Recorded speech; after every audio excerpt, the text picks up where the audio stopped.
आप सभी को मेरा नमस्कार हो। इससे पहले मैंने आपको कुबेर, रावण, कुंभकर्ण और विभीषण के बारे में संक्षिप्त कथा सुनाई थी।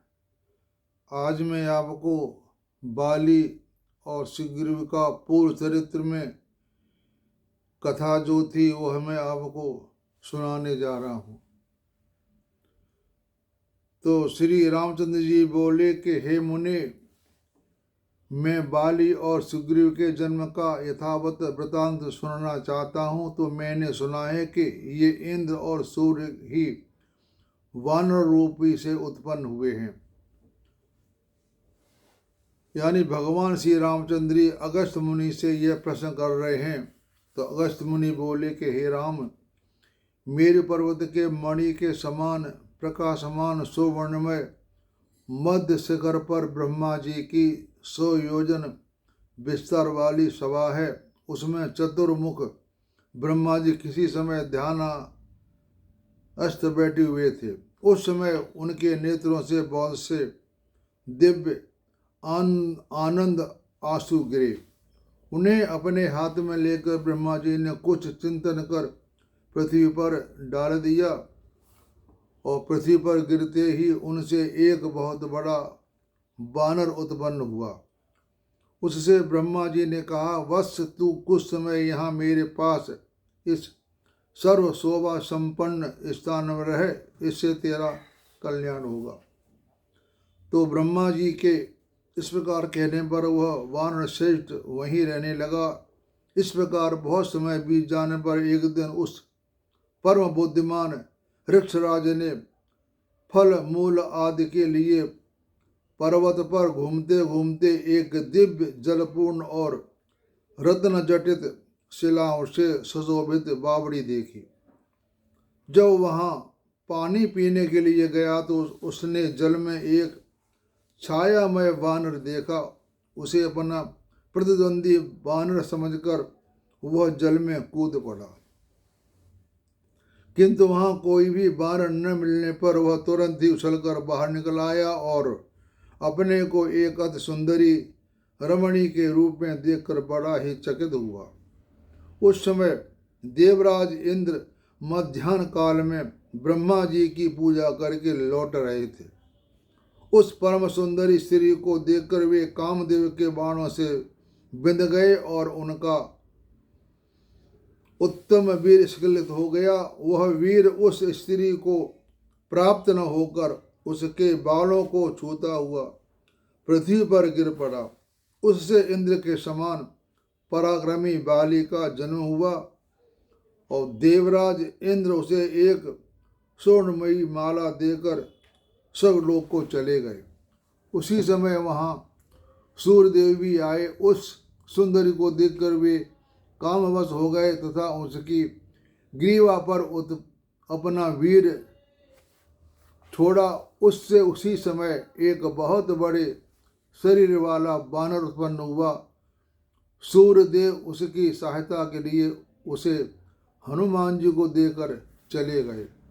उन दोनों पुत्रों को लेकर वही स्त्री कहीं जाकर सो गई। दूसरे दिन सवेरे उसने पहले के समान अपने को फिर वानर रूप ही देखा। फिर वह परम बुद्धिमान वृक्षराज फल मूलादि लेकर अपने पुत्रों के सहित ब्रह्मा जी की सभा में आए और उन्हें नमस्कार कर उनके आगे खड़ा हो गया। तब ब्रह्मा जी ने उस वानर वीर को बहुत कुछ समझाया और एक देवतुल्य देवदूत को बुलाकर उसने कहा, हे दूत, तू मेरी आज्ञा से इस वानर श्रेष्ठ को लेकर विश्वकर्मा की बनाई हुई किष्किंधा नाम की दिव्य पुरी को जा।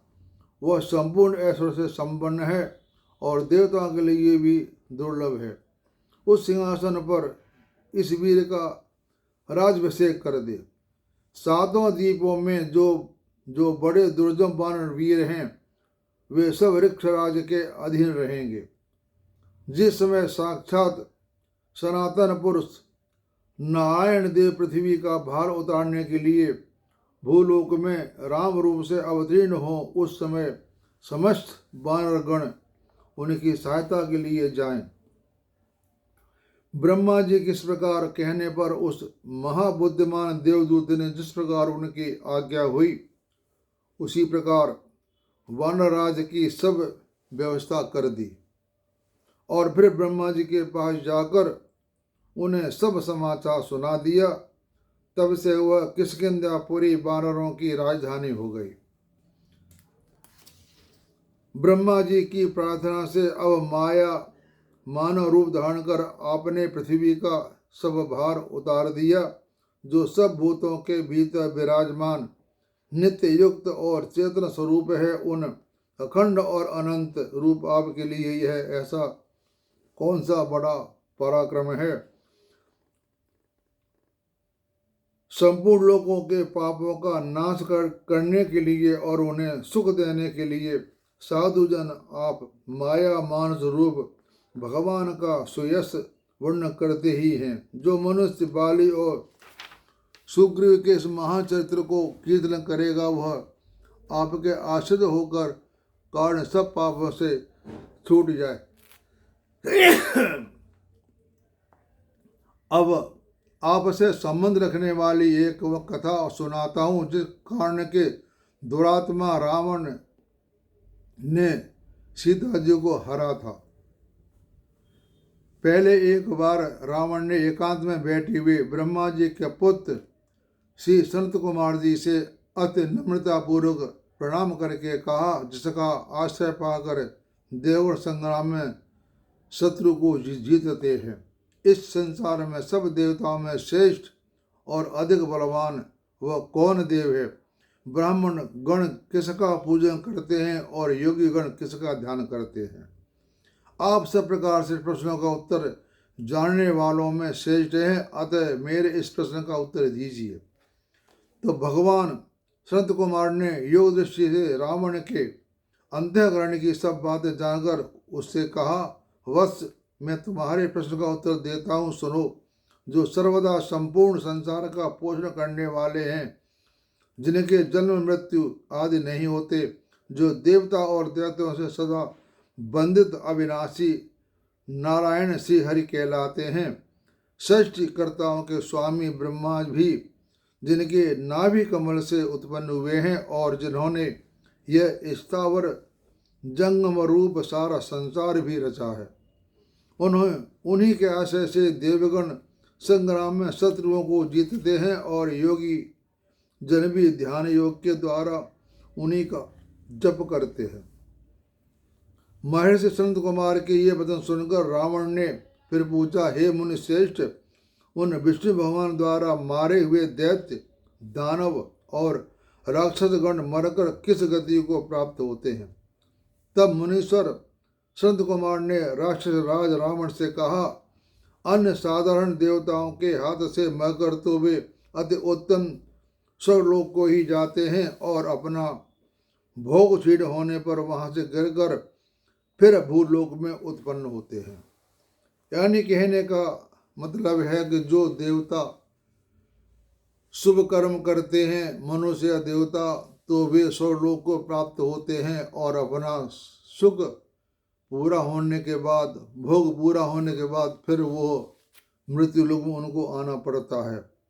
फिर पूर्व जन्मों में किए हुए अपने पाप पुण्य के अनुसार जन्मते मरते रहते हैं और जो भगवान विष्णु के हाथ से मारे जाते हैं, वे तो विष्णु पद ही प्राप्त कर लेते हैं। ऐसे ही हमारा गया में जो बिहार में है, वहाँ विष्णु पद के नाम से पितरों की पिंडदान किया जाता है, उसे कहते हैं विष्णु पद।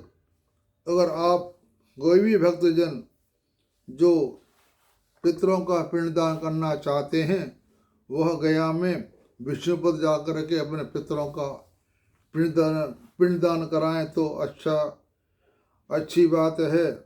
यहीं पर हमारे पूर्वज गए थे। तो श्री संत कुमार जी के मुख से ये सब बातें सुनकर रावण मन ही मन अति प्रसन्न हुआ और वह सोचने लगा कि मैं श्री हरि के साथ अवश्य युद्ध करूँगा, क्योंकि हरि के साथ युद्ध करने से मैं मारा जाऊँगा तो मेरी मुक्ति हो जाएगी, मुझे फिर जन्म मरण से मेरा छुटकारा प्राप्त हो जाएगा। तो रावण ने ऐसा कहे मुनि उससे फिर बोले, रावण वे रूप रहित हैं, तथापि मैं तुझे उस मायावी के माया से धारण किए हुए रूप बदलाता हूँ। वे नद और नदी आदि समस्त स्थावर में व्याप्त हैं। ओंकार, सत्य, सावित्री, प्रद्युत तथा शंभु जगत के आधार शेष नाग भी वे ही हैं।